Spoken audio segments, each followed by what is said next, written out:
3เพลงลาวมาฮอดแล้วนะปีก่อนเฮาเคยสัญญาบอกว่าสิมาพบกันหม่องเก่าจุดธูปขอพรกราบไหว้วิงวอนองค์พระธาตุเมืองเก่า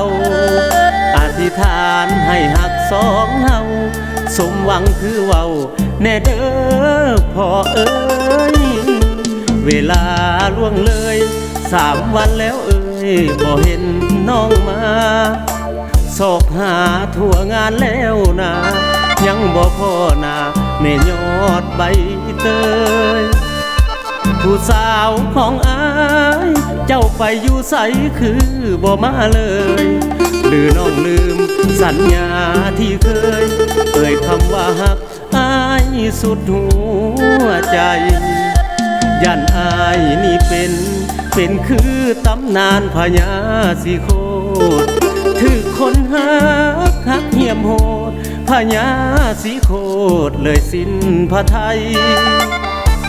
ปราบศัตรูหมู่มารมีความสามารถเก่งกาจกว่าไผแต่สุดท้ายต้องมาตายยอดนางเขียวคอมลูกพ่อพญาบุญธาตุเมืองเก่าวันนี้อายเหงาหูบอกคนดีแค่ปราสาทพึ่งปีนี้บ่มีน้องคือตามสัญญาว่าสิมาพ่อกันมืองานบุญธาตุเมืองเก่านี่นะคันเป็นคือตำนานเพิ่นว่า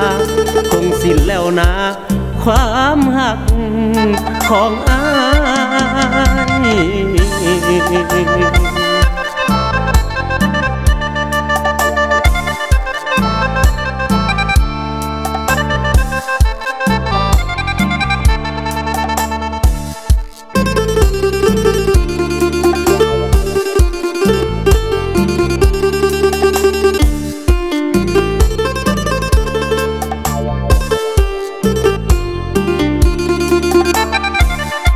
ยันอายนี่เป็นคือตำนานพญา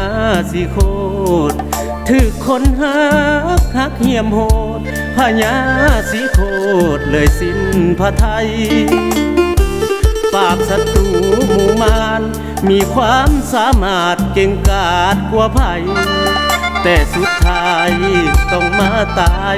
ยอดนางเขียวคอมลูกพ่อพญาบุญธาตุเมืองเก่าวันนี้อายเหงาหูบอกคนดีแค่ปราสาทพึ่งปีนี้บ่มีน้องคือตามสัญญาว่าสิมาพ่อกันมืองานบุญธาตุเมืองเก่านี่นะคันเป็นคือตำนานเพิ่นว่าคงสิ้นแล้วนะความหักของอาย